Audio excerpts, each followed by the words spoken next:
हर हर महादेव। दोस्तों, रक्षाबंधन का त्यौहार भाई बहनों के प्रेम का त्यौहार ही से माना जाता है, उनके विश्वास का त्यौहार। साथ ही बहनें अपने भाई की कलाई पे राखी बांध करके उसकी लंबी आयु और अच्छे स्वास्थ्य की कामना करती हैं। इसी के साथ मैं आप सभी के लिए इस वीडियो पर लेकर के आई हूँ कुछ विशेष पौराणिक कथाएं, जो कि आप सुनिए और अपने भाई के लिए विशेष कामना महादेव और साथ ही कान्हा जी से अवश्य से करिए।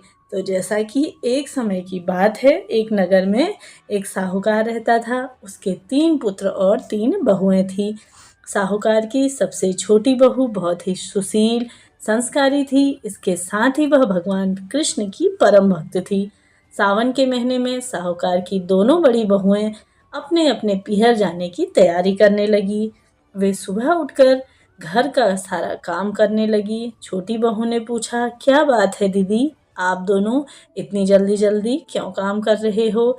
तभी उनकी जेठानी ने उत्तर दिया कि कल रक्षाबंधन का त्यौहार है, हमको अपने भाई को राखी बांधने अपने अपने पीहर जाना है। बड़ी बहू बोली, तेरा तो कोई भाई नहीं है, तू क्या जाने रक्षाबंधन का महत्व क्या होता है और भाई बहन के रिश्ते का क्या महत्व होता है। यह सुनकर छोटी बहू को बहुत ही बुरा लगा और वह भगवान श्री कृष्ण की प्रतिमा के सामने जाकर के रोने लगी। उसने कहा, अगर मेरा भी कोई भाई होता तो आज मैं भी अपने पीहर जाती। अगले दिन रक्षाबंधन का त्यौहार था। तभी छोटी बहू के दूर के रिश्ते का एक भाई आया और साहूकार से बोला, यह मेरी बहन है, मैं इसका भाई हूँ और आज के इस पर्व पर मैं इसे अपने साथ ले जाने आया हूँ। साहूकार के बेटे ने कहा, लेकिन इसका तो कोई भाई नहीं है, तुम कौन हो? उस आदमी ने साहूकार को समझाया कि वह साहूकार और उसका बेटा मान गए, लेकिन छोटी बहू को उसके साथ भेजने को तैयार हो गए। फिर क्या था, उसके पति के मन में शंका थी। उसने कहा, आप इसे ले तो जा रहे हैं, लेकिन इसे वापस लेने में स्वयं आऊँगा। ऐसा कहकर उसने अपनी पत्नी को उसके साथ भेज दिया। रास्ते में छोटी बहू ने अपने भाई से पूछा, भाई आप इतने सालों से कहाँ थे और रक्षाबंधन पर मुझसे राखी क्यों नहीं बंधवाई? उसका भाई बोला, बहन मैं 7 समंदर पार परदेश में कमाने गया था। वह दोनों अपने घर पहुँचे तो उनकी भाभी ने अपनी ननद का खूब स्वागत किया और खूब आवभगत भी किया। तब दोनों भाई बहनों ने रक्षाबंधन का त्यौहार बड़ी खुशी से मनाया। कुछ दिन बाद छोटी बहू का पति उसे लेने आया। महल जैसा घर और ऐसो आराम देखकर वह चकित रह गया। भाई और भाभी ने उसकी भी खूब आवाभगत की। अगले दिन सुबह के समय भाई और भाभी ने उसे विदा किया। विदा करते समय उसे खूब सोना चांदी और हीरे जवाहरात दे करके उसे भेजा। थोड़ी देर बाद जाते जाते छोटी बहू के पति को याद आया कि वह अपना कुर्ता भूल गया है। उसने कहा, मैं उसे अभी लेकर के वहाँ से आता हूँ। छोटी बहू बोली, कोई बात नहीं, वह पुराना कुर्ता है। लेकिन वह नहीं माना और वापस चल दिया। जब वे भाई के घर पहुँचा तो देखा कि वहाँ एक बड़ा सा पीपल का पेड़ है और उस पेड़ पर उसके पति का कुर्ता टंगा हुआ था। यह देखकर वह बहुत नाराज हुआ और अपनी पत्नी से बोला, यह क्या काला जादू है? कौन था जो तेरा भाई बनकर तुझे लेकर आया? और बोला कि मुझे तो पहले से ही इस पे शक था। और वह तभी नाराज होकर के अपनी पत्नी को मारने लगा।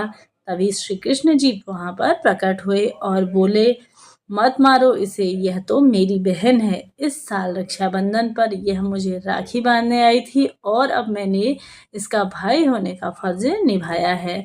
मैं इसकी रक्षा करने आया हूँ, इसे मैंने अपनी बहन माना है। यह सब देखकर और सुनकर उसका पति चकित रह गया और भगवान श्री कृष्ण के चरणों में जाकर के गिर गया। उसने भगवान से अपनी की हुई गलतियों के लिए क्षमा प्रार्थना की। तो बोलिए जय श्री कृष्णा। यह थी अद्भुत कथा।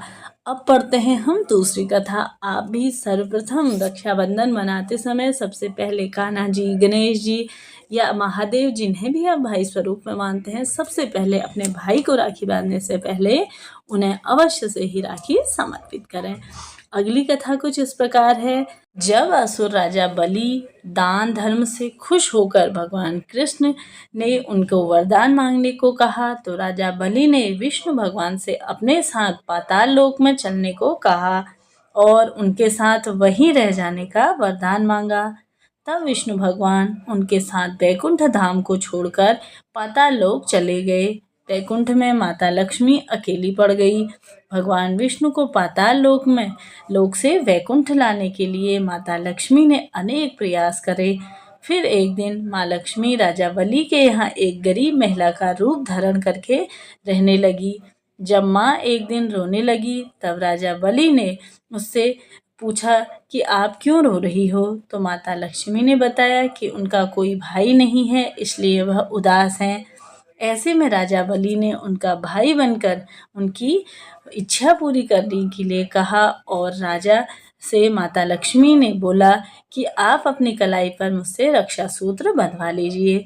फिर राजा बलि ने उनसे एक पवित्र मौके पर कुछ मांगने को कहा, तो माँ लक्ष्मी ने विष्णु जी को अपने वर के रूप में मांग लिया और इस तरह से श्री हरि विष्णु भगवान बैकुंठ धाम में वापस आ गए। तो यह पारंपरिक पौराणिक कथाएं हैं। तो आप भी कल रक्षाबंधन के दिन इन्हें सुनिए और अपने भाई के लिए दीर्घायु और साथ ही अच्छे स्वास्थ्य का आप सभी कान्हा जी से वरदान मांगिए। तो बोलिए मेरे साथ, जय श्री हरि विष्णु।